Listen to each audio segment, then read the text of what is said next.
Thank you very much. So we have enough of stockpile knowledge from the Switzerland, so it's time to get some knowledge of the Czech system and of the questions we ask ourselves. So I would like to invite Mr. Libor Witassek, who is CEO at Z Foundation. You may notice his insights on the Czech practice, on the barriers in the Czech system. So I'm looking forward to hear some interesting and inspiring reflection of what we heard. Thank you. Thank you for the invitation and thank you for very nice presentations. I think, yes, that's exactly what we need, what we have heard from both Swiss partners. I'm known for a very critical point of view on the Czech educational system, and some of you might know me. I think we look at our current situation, not only on the employment side, but also on the educational side. After the last 25 years, the state-controlled system and vet training completely failed. That's my message. We are not having that even as a state-controlled, because many companies take over the initiative and start the training themselves, because they are simply not seeing any progress towards the changes. I think the first reflection is, and there were three words which were very interesting for me during the presentation of Professor Renold, and the first word was sharing. The Czech government announced the willingness to implement the dual system into the Czech economy, into the Czech system, and the ministry hired some consulting companies to start the buy-in discussions with the corporations. The first discussion started, okay, companies, you are not satisfied, so you can take it over and you pay for it. I would like to stress the word which was said there, that it's a public-private partnership and that the cost must be shared. That's the first thing which was not communicated to the companies, and basically the companies are now opposing the initiative because they are not willing to cover the costs completely. We all know, and I am coming from business, I manage large corporations in this country. We all know that we have to invest in education, and we do it. We invest in our own training centers. We invest in new technologies because we don't see these technologies in our schools. And we are ready to share the costs, but it must be shared private-public partnership. That's first message. The second message, which I liked very much, it was said that it's a complex system. So we need to talk about the complex pillar for vet education, from the young children to postgraduate studies of lifelong learning system. And we are not having that in our local system. Our failed state control system even starts initiative called cut-off score, which even makes the state control system stronger and makes the certain group of people isolated from the complex system to get the higher education. I don't see any parent, and we have to be honest that especially mothers have very big impact on the future selection of education of their children, to send the children to an isolated system where after 3.5 years you are at the end. And this is the second mistake I see, and I must say, I said that also to the media, that the first thing we have to do is to admit that we failed. And then we should look for new ways how to change the system. And I very much like also the sentence that to build such a system is a question of 10 to 20 years. So we need to have certain strategy. We should not look at the elections or the political parties. We should look into the future and change the system in cooperation with the associations, as it was said. But it's small and medium-sized businesses where we have very good association, but we have also, for example, Czech Association of Industry, which is very strong, and we have also some trade unions who are also now let's say, disappointed with the current system. We are missing employees in almost all areas. I must say that we have to look also on the employment side, because also the structure of our economy and of our industry is very bad. Due to tax incentives, we have most of our industrial players with very low added value. If you have very low added value, if you have the margin 3 to 4%, our Swiss friends, I can inform you, in Germany you have the sentence Industry 4.0. We have Industry 4%. That's the average margin and so-called transfer pricing for the large international corporations which we can achieve. With such a low margin, we have really very difficult situation because the owners are not willing to invest larger money into the educational systems, because even the graph which you have showed to us about the benefits, these benefits are not 1 year benefits. It's not even 2 years benefits. It's a long-term benefit for a long-term sustainable future of a corporation. But we are fighting with very low margins and very low added value, and we don't have money to invest into such a system in large scale. So this 10 to 20 years, let's say, horizon, should be a very good cooperation between corporations and the state administration to make a transition period where we can step by step change the way how we produce. That means to focus on more on research and development, on productions with higher added value. And this we can't do on a centrally based decisions. We have to go to regions, and we have to establish legally, as it was said also in the presentation, that this public-private partnership is legally binded. There is a legislation behind that. So we need to start up so-called regional bodies, where we have the municipalities and regional authorities on one side, the corporations and small and medium-sized enterprises on the other side, and also the school providers on the third side, to discuss the curricula, to discuss the technology developments, because the only thing we can be sure today, that if you put your child into our vet school, after 4 years, he or she will learn things which will be not needed. That's the only thing we are sure at this moment with our vet schools. So I'm very critical on this, but I would like to say that many of the things which you have seen also from the Novartis case, also from the Swiss system, we can implement if we want to implement it. But we should have a long-term strategy, and we should not just say, okay, if you want to do it, you do it yourself. If we follow this, I'm ready to do so. In 2008, I was so sad that I cannot find employees into my machinery company that I started my own educational center. And until now, now it's 10 years, we re-qualified into new technologies 240 students by ourselves. So if the state doesn't want to, and I feel the energy, but the energy is in front of cameras, not in the market, in the real life. The moment they leave the room, forget that they do something. And I will just say the last sentence. If we don't continue what was said by Professor Renold, the companies will take the initiative, but then there will be time that we start deliberately schools which are not accredited, and we will deliberately promote our schools, company schools, that they are not accredited, because we don't want to see to our parents and to our future employees that we have something in common with the state administration.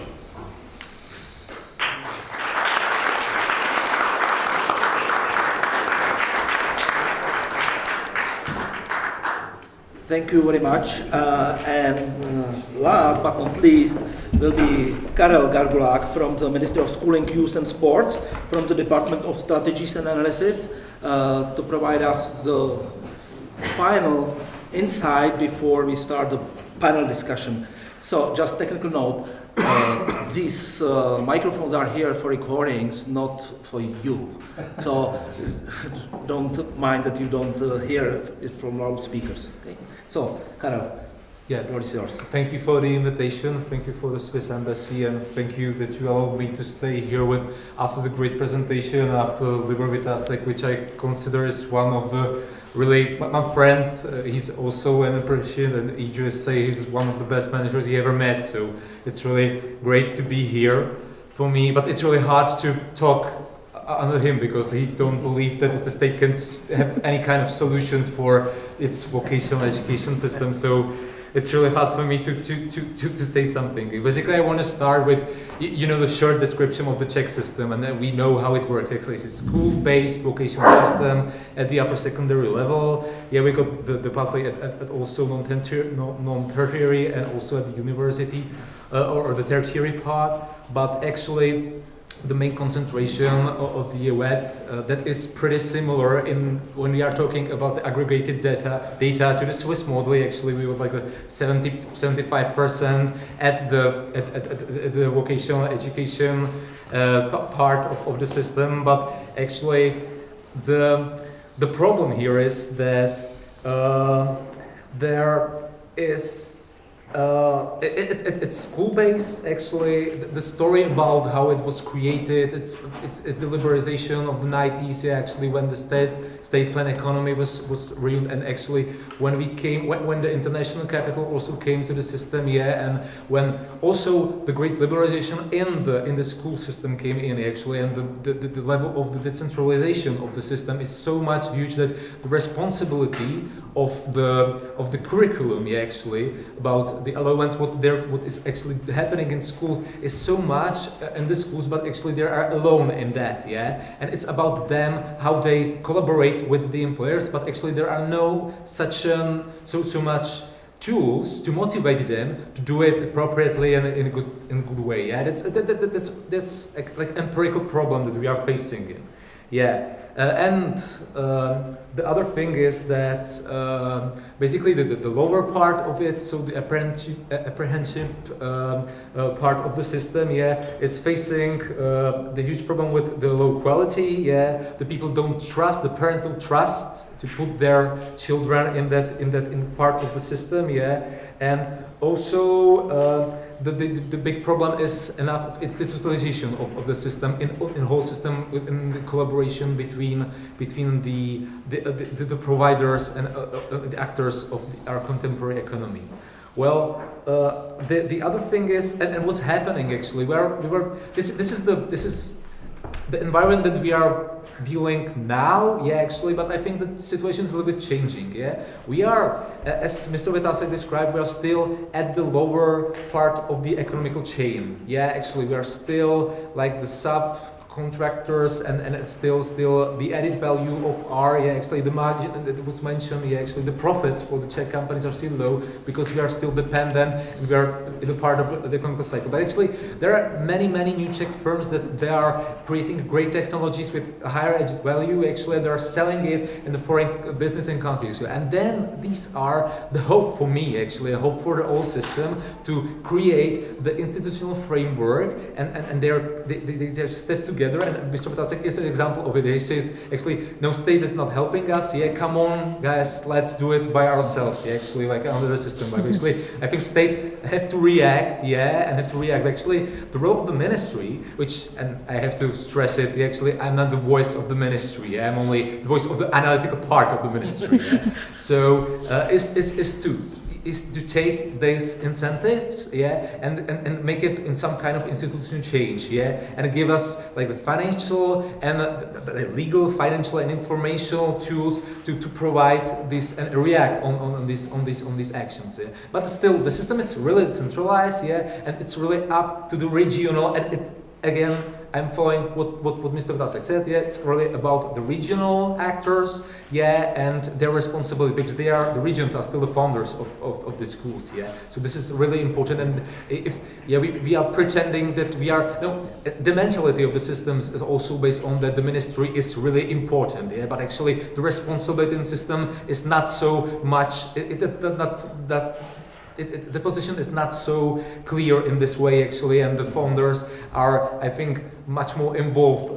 They have much more impact on their schools than the ministry. Yeah? But still, the ministry creates the context. The ministry creates all the legal fields of how the system works. Yeah, and for me, I'm still an analyst. I'm thinking in a comparative way. Yeah, I'm just thinking what are the countries that are similar to us. Yeah, actually from our area, and also our neighboring countries are doing. And for me the hope is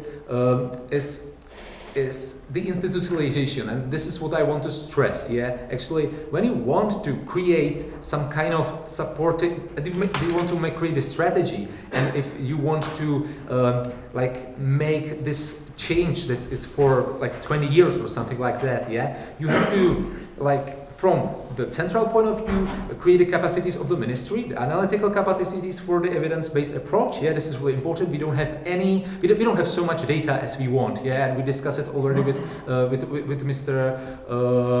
Renold that this is the problem of the Czech system. We've got particle data, but actually they are not so good. Yeah, this is one thing actually. Then there is a second actor, the regions. Yeah, which we have to motivate to institutionalize again to collaborate, and then there is the business, there is the economic players, the employers, yeah, and this is what we have to certain motivate them to collaborate to each other to create the options to collaborate and create.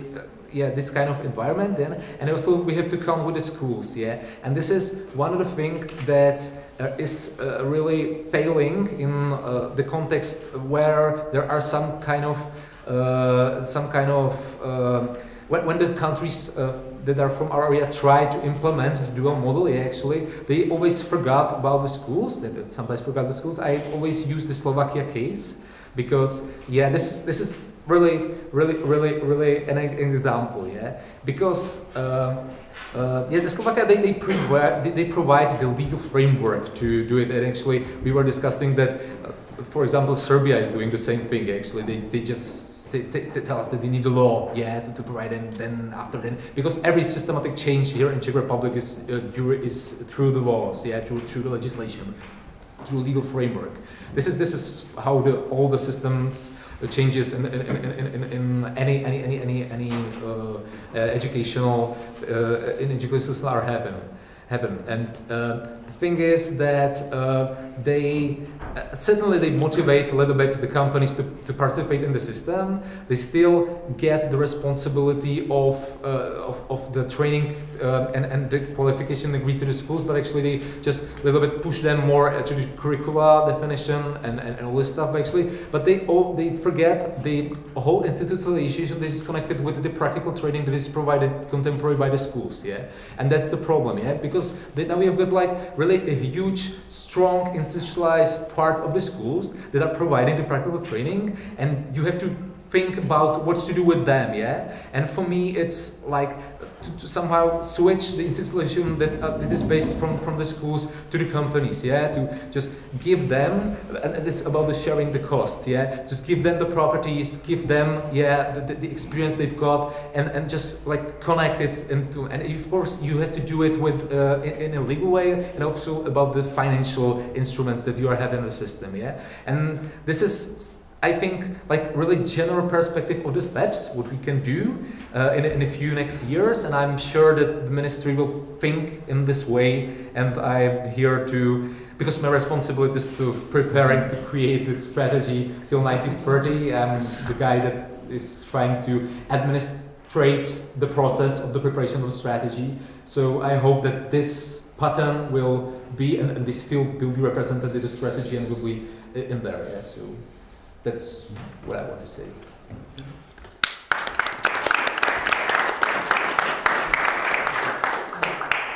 Thank you very much, Mr. Gargulák.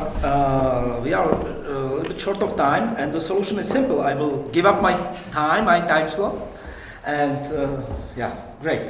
So we are a complete panel now, and now I give you opportunity if you want to reflect on anything what was said by the other people, because something was said. Otherwise, we will go to questions and answers probably. So, if you have some observations, comments you'd like to share. Well, it's the normal thing when you start to reform a system from a state control to something new.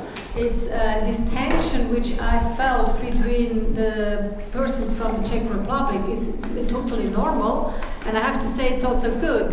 I motivate keep going with this I would say, dialectic conversation. You need these theses and antitheses constantly. So you should provoke each other, because if you agree and it's not based on truth, it definitely will not change the system. So I think it's very good to have this dialectic conversation. That said, I think we should take some questions from the audience. Okay, so question number one. Okay. Your microphone. Renold from IDEA. I would like to have one question to. I have one question to Professor Renold. First, whether there is any attempt to measure value added of schools, of the wet schools in Switzerland. So whether you are evaluating the schools on an individual basis. And second question, if even at the beginning of the tracking, whether there are any, so who decides about who goes to which track, whether there is any high stake exams, which kind of are related to these nice cut-off scores that are mentioned here that are trying to establish in our country. Thanks. Okay, thank you for that question. Tracking is, I would say it's not the right notion I would use, because if you start here with 15 years, basically up to 15 years, people are following more or less, depending on where they live in Switzerland, the same kind of program. And then 15 years, they basically can decide about what's next. And 70% of the 15-year-olds, or already 14 years old, they have to apply for a job in the apprenticeship market. So it's their first exposure to real market situation. Some of them, they just get their apprenticeship place in the first application process, but some of them may have 3, 4, 6, 10 times to apply for one of these occupations. And this is, I would say, I would phrase that in a positive way. We expose people to the real labor market situation very early. Of course, you have to be trained on that, and we have a very good career guidance and counseling system, which they, very early in the 12th grades, they have their first exposure. In the 13th grades, they get the preparation to do that. And the question was, who decides who is among these 70% and who is among the 30%? The parents together with the kids. Okay. It's not about tracking. And I would say it's not about tracking because you have all the time options to switch. If you are here and you decide I want to go to the baccalaureate, depends on if you have these academic skills, you can. The other way around, this is not normally not the way they do it, but the other way, a lot of people are choosing that way, and then 2 years later, in the gymnasium, they start to realize, oh, I'm struggling with what I should do, and then they enter into a vocational education training.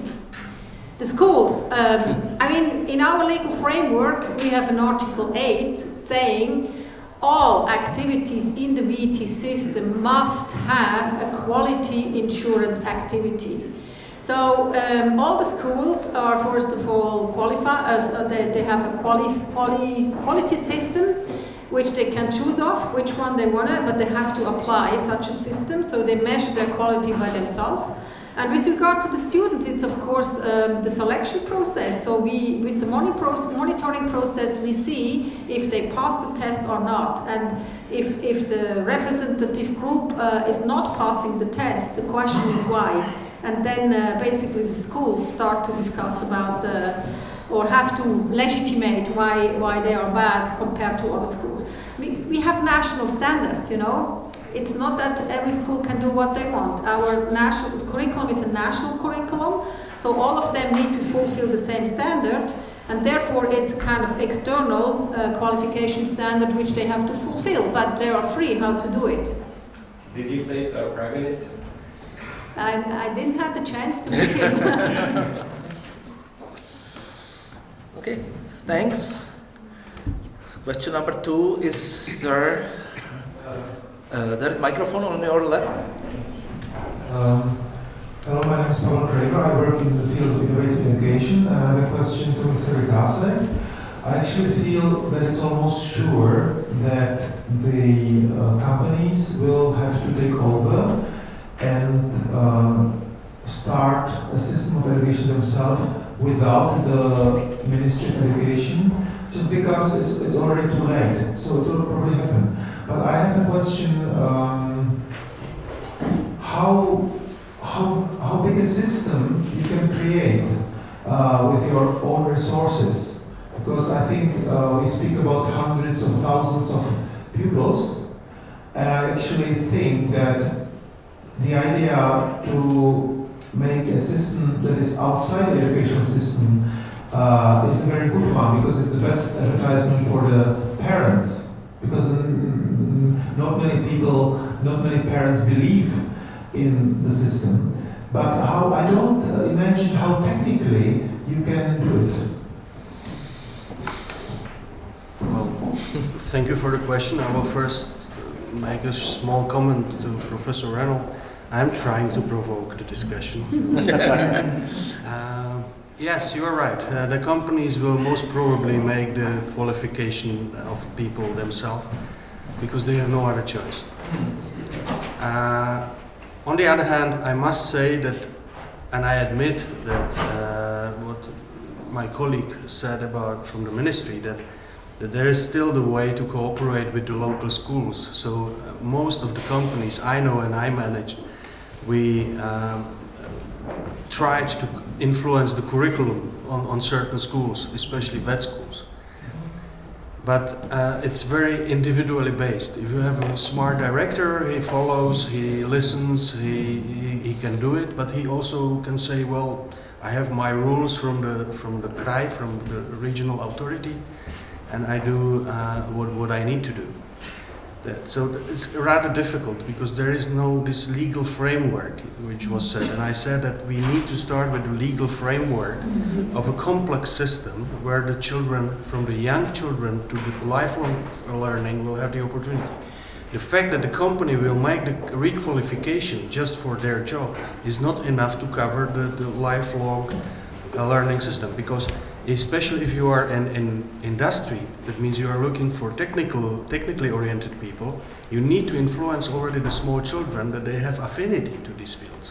Otherwise they will not. So there is a nice example, and that's my second recommendation, for example from Ostrava region, where you have a science center, where you have a small kids from the kindergartens, where they teach and they have courses in natural science and in technical science. And there is at this moment more than 300,000 children going through the science center. My proposal already 5 years ago was to the government that we should have in every region this kind of science center. At this moment we have 3 in the country, but only 1 is so active in education. So this is the preschool education, or how to call it, kindergarten. What is funny that if there is bad weather, there is more children. So they go with grandparents and so on and so on. Then we need to have the certain curricular changes in the elementary schools. I will give you an example. With the new security rules, the job security rules, or job safety rules, sorry, we as entrepreneurs, we said to our elementary school, we will buy machines which are just small machines, the children can play with it. And the job safety guy said, well, but the children can get injured. So we don't agree. You can't have any machines at school because they can get injured. So we should prohibit also the pens because you can get injured. After some time, you are completely annoyed. Yeah. So this is the situation where I'm not saying that we want to leave the communication with the ministry. We should. Communication, for me, between 2 people is that if we communicate about something, that afterwards something happens. That's communication. Otherwise, it's a monologue. So, Karel. Well, I'm here in the role of the devil's advocate. Well, the thing is that the system is so much decentralized that it really depends about the local context and about the motivation of the director of particular schools, which he just collaborate with the employers or not. Yeah. So this is the thing that we have to be always thinking about. But still, there are I think the calling for a legal framework is a good one, yeah, actually, and I think that this is one thing, and I think every country that is just implementing the system, for example, from the Netherlands, I don't know which they took place like from 90s or something, yeah, or maybe the Slovakia that they are just facing it and doing it, or maybe the Poland is doing something, but they are still focusing about the curriculum, not about the changes in the whole system. I think that it always have to like be.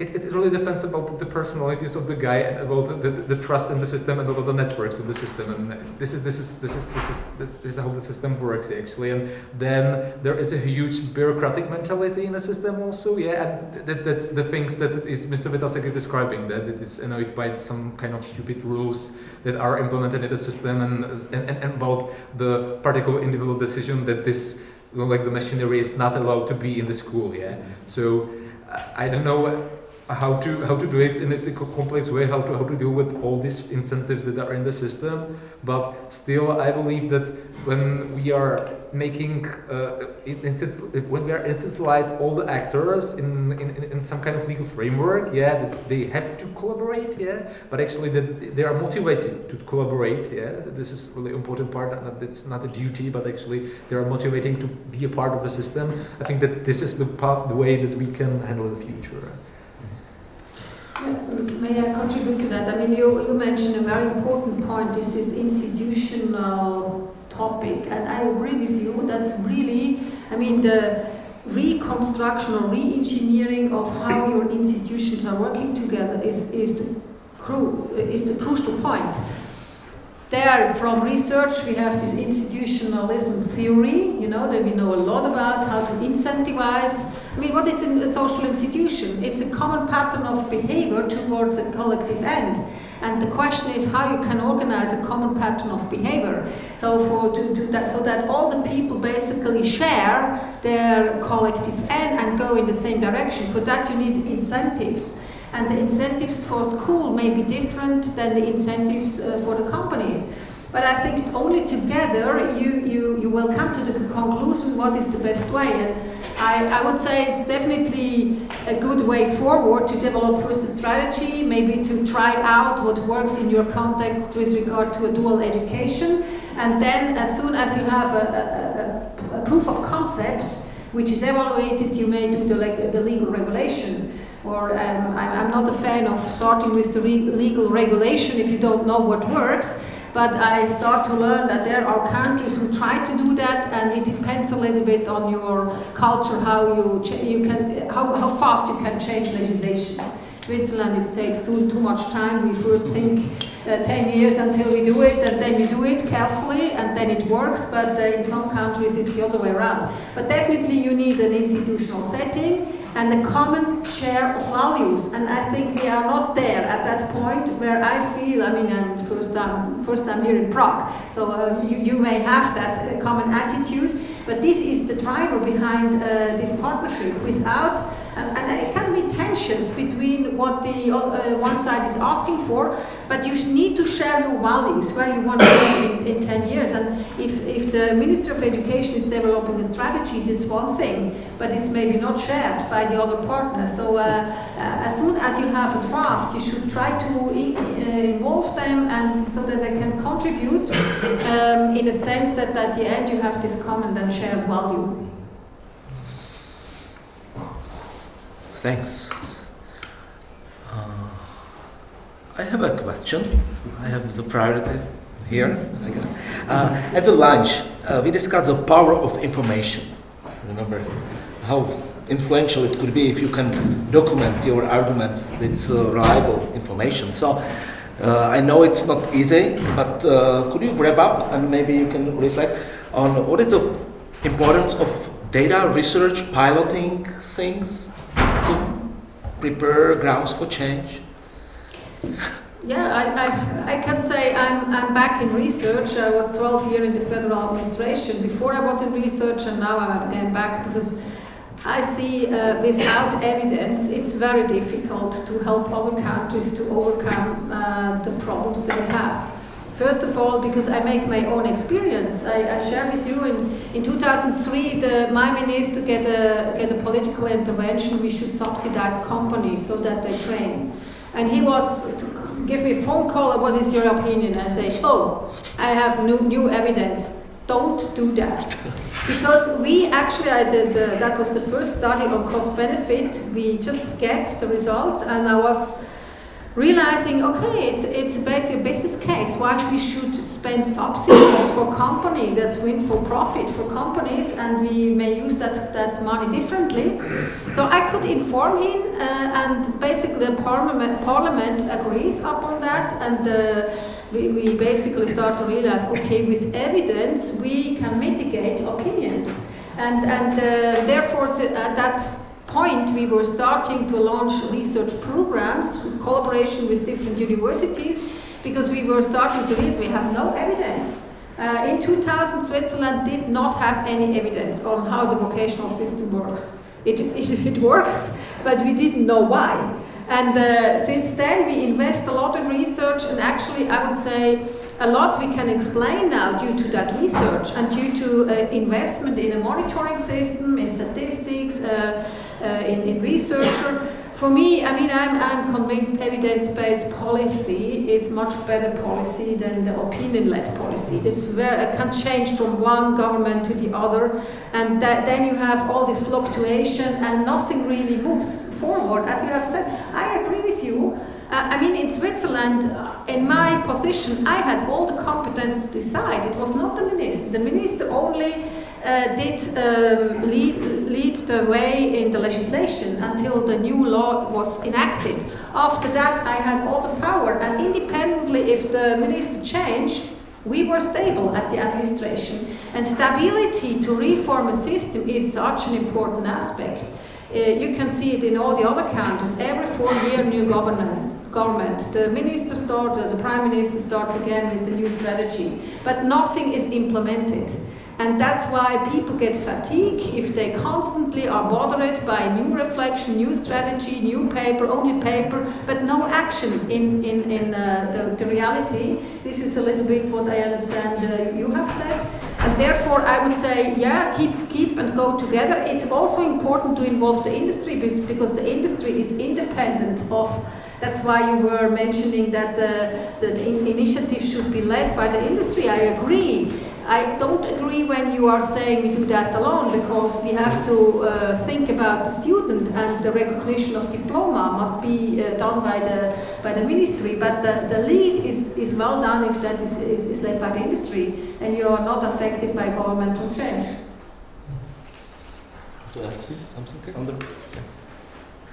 Maybe from an operational implementation, for us it's important to have this research as a basis for argumentation. In a global organization, as I'm working, part of my job is also to keep the awareness for the system high. Not everybody knows the system, not everybody likes the system, and so we have to invest into keeping the awareness high of what the competencies are, of what the outcome of the system is, and this is very helpful for us to convince people. And so far we managed, and I think it's quite helpful, because there is a lot of benefit in the system.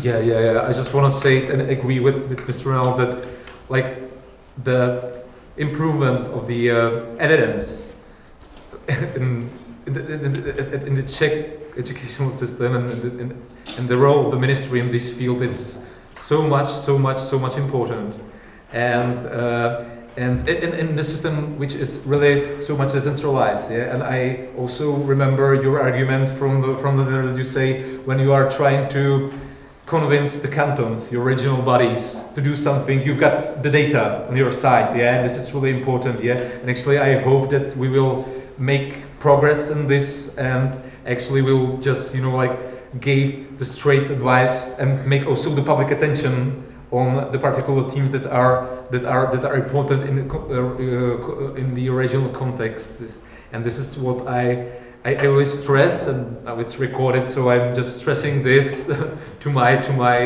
department, to my ministry, to do and to invest in these things, and to pay and make it institutional support for the guys that are providing these kind of analyses, that are collecting the data, that we are also like getting good instructions of the research to the academic field also. This is really important to us to do it in a good way, and these all things that are really important to manage the system and to build the capacity of the system to be more efficient and to provide a quality vocational education system. So I think the time is tight, so I'm calling for last question, if there is any. 2 hours is quite long time. So it's time to thank.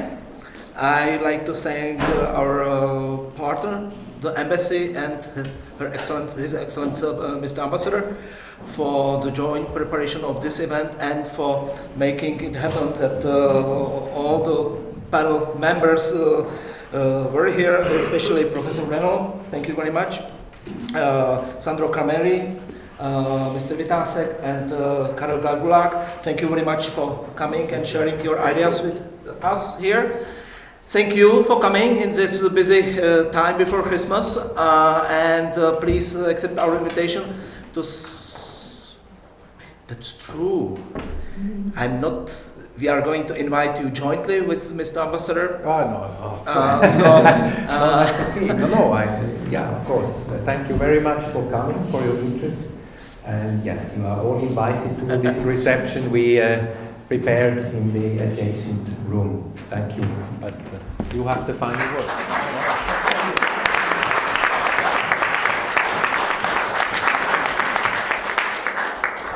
Thank